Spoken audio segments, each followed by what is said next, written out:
Hello, good morning.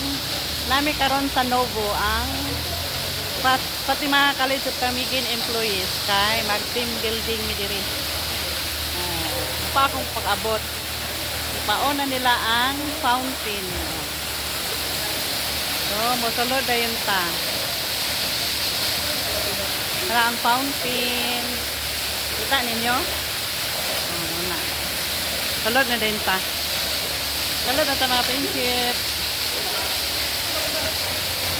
Akong by team ni 5 ni katin. And ako is purple ni nga team. Ano yung Novo mga friendship? Ano siya diha? Actually, ika-third times na nako niya nga kasulod sa Novo.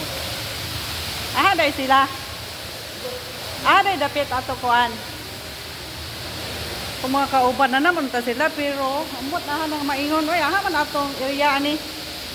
Hi, this is my vlog. Hi, Ben. Hi. Hello. Hello, Japan, third floor.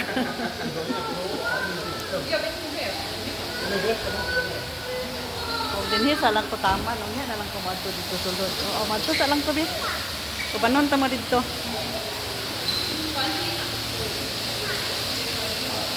Wala pa man sila.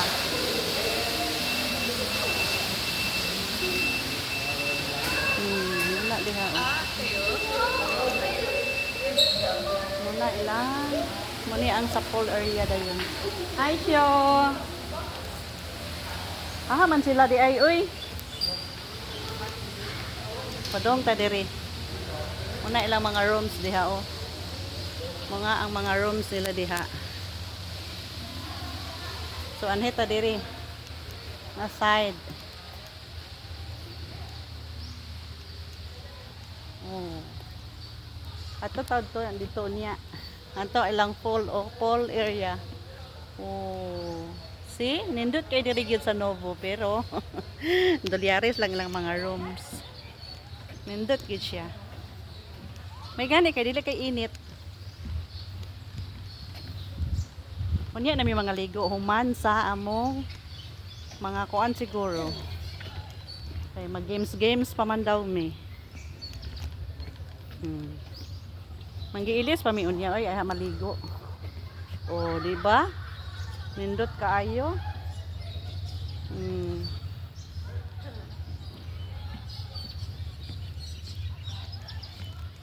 Nara ilang pool area. Oh, diri mi sa una nagsigig langoy-langoy. Kay ikatulo naman pud mi anhi diri sa Novo. Oh, diha mga friendship, katong wala pa nakaniog Novo, panganhi na mo diri. And Topsan, Mambahaw, Camiguin. Diha mi unya. Okay, kana lang sa akong update. Kay mo pa man mo pagpangabot. Bye bye. Thank you for watching.